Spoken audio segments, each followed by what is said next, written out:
ফর্মে ফিরতে বাবরকে বিয়ে করার পরামর্শ বাসিত আলীর। পাকিস্তানের ওয়ানডে ও টি-20 অধিনায়ক বাবর 3 সংস্করণ মিলে সর্বশেষ 35 ইনিংসে সেঞ্চুরি দেখা পাননি। টেস্টে তার সাম্প্রতিক পারফরম্যান্স আরও নাজুক। 29 বছর বয়সী এই ব্যাটসম্যান টেস্টে সর্বশেষ 50 পেয়েছেন 2022 সালের ডিসেম্বরে।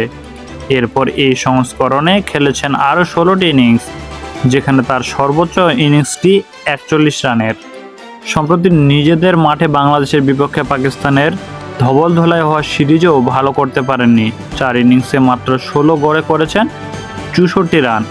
শরীফুল ইসলাম ও নাহিদ রানার গতি কিংবা সাকিব আল হাসানের ঘূর্ণি কোনো কিছুর সামনেই বাবরকে স্বাচ্ছন্দ্য মনে হয়নি। বাবরের সামনে আরও কঠিন পরীক্ষা। আগামী মাসেই 3 ম্যাচের টেস্ট সিরিজ খেলতে পাকিস্তানে যাওয়ার কথা ইংল্যান্ড দলের।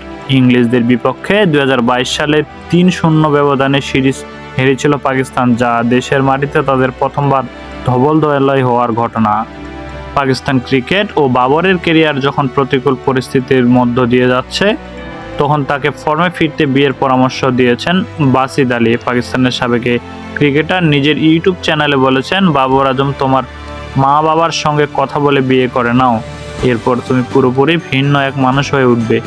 আমি জানি যখন কোনো খেলোয়াড় ভালো খেলতে পারে না তখন কেমন অনুভূতি হয়। আমি বাবরের মা বাবাকে অনুরোধ করছি ওর বিয়ের ব্যবস্থা করুন। বড় ভাই হিসেবে আমি ওকে বলতে চাই, ভাই বিয়ে করে ফেলো, তোমার যথেষ্ট বয়স হয়েছে। গত বছর আগস্টে পাকিস্তানি সংবাদ মাধ্যম জিও নিউজ দাবি করেছিল, অক্টোবর-নভেম্বর ভারতে ওয়ানডে বিশ্বকাপের পরপরই বিয়ে করবেন বাবর।